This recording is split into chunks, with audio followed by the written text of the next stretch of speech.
আপনা লোকলৈ মোৰ আন্তৰিক মৰম। বন্ধুসকল, আমাৰ দেশৰ প্ৰধানমন্ত্ৰী নৰেন্দ্ৰ মোদী ডাঙৰীয়া নিৰ্বাচনৰ আগত গামোচাখন ডিঙিত পিন্ধি ৰাইজ আপোনালোকে কেনেকুৱা আছে? আন্তৰিক শুভেচ্ছা থাকিল। এতিয়া নৰেন্দ্ৰ মোদী ডাঙৰীয়া ক'ত? নিৰ্বাচন প্ৰচাৰ চলিবলৈ আপোনালোকে হেলিকপ্টাৰ লৈ দৌৰি ফুৰে নানান জাগাত, কিন্তু আজি ক'ত গ'লে আপোনালোকে? আৰু এই ভিডিঅ'টো চাওক, আমাৰ অমিত শ্বাহ ডাঙৰীয়া কি কৈছে চাওক। 5 साल हमें और दे दीजिए, आसाम को बाढ़ मुक्त बनाने का काम भारतीय जनता पार्टी की सरकार। অমিত শ্বাহ ডাঙৰীয়া কি কৈছে?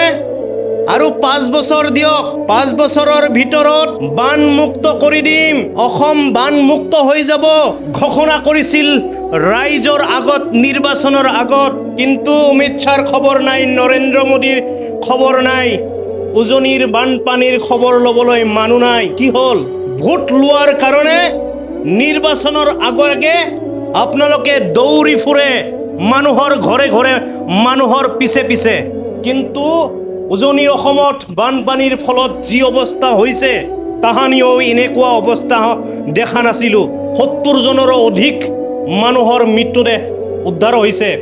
আৰু যে কিমান উদ্ধাৰ হ'ব, কিমান গৰু ছাগলী ভেড়া মৰিছে, তাৰ কোনো হিচাপ নাই। আপোনালোকে নিৰ্বাচনৰ সময়তে মৰম লগাই, মুখেদি ৰস লগাই ভাষণ দিয়ে, কিন্তু আজি উজনি অসমৰ যি পৰিস্থিতি হৈছে, বানপানী শুকাই গৈছে, মানুহৰ ঘৰে ঘৰে, ঘৰৰ ভিতৰে ভিতৰে এক আঁঠু কৰি পলস পৰিছে, মানুহে টানি টানি টানি টানি ওলাই আছে, মৃত্যুদেহ পলসৰ ভিতৰত সোমাই আছে, জীৱ জন্তুৰ মৃত্যুদেহ পলসৰ ভিতৰত সোমাই আছে। এতিয়ালৈকেই সম্পূৰ্ণ উদ্ধাৰ হোৱা নাই। কি কৰি আছে কেন্দ্ৰীয় চৰকাৰে, অসম চৰকাৰে? বন্ধুসকল, এবাৰ ভাবক, এইটো দুৰ্যোগৰ সময়ত কেন্দ্ৰীয় চৰকাৰৰ বাজেট নাই, অসম চৰকাৰৰ হাতত পইচা নাই, তাতকে আমাৰ ইউটিউবাৰবিলাকে হেল্প কৰি আছে, তাতকে বেছি হেল্প কৰি আছে। যিমানখিনি অসম চৰকাৰে দিব পৰা নাই, যিমানখিনি কেন্দ্ৰীয় চৰকাৰে দিব পৰা নাই। আজি আজমল ডাঙৰীয়া কি কৰিছে আপোনালোকে দেখা পাই আছে, কিন্তু আজমল ডাঙৰীয়াক লৈ নানানজনে নানান ধৰণৰ মন্তব্য আগবঢ়াই আছে।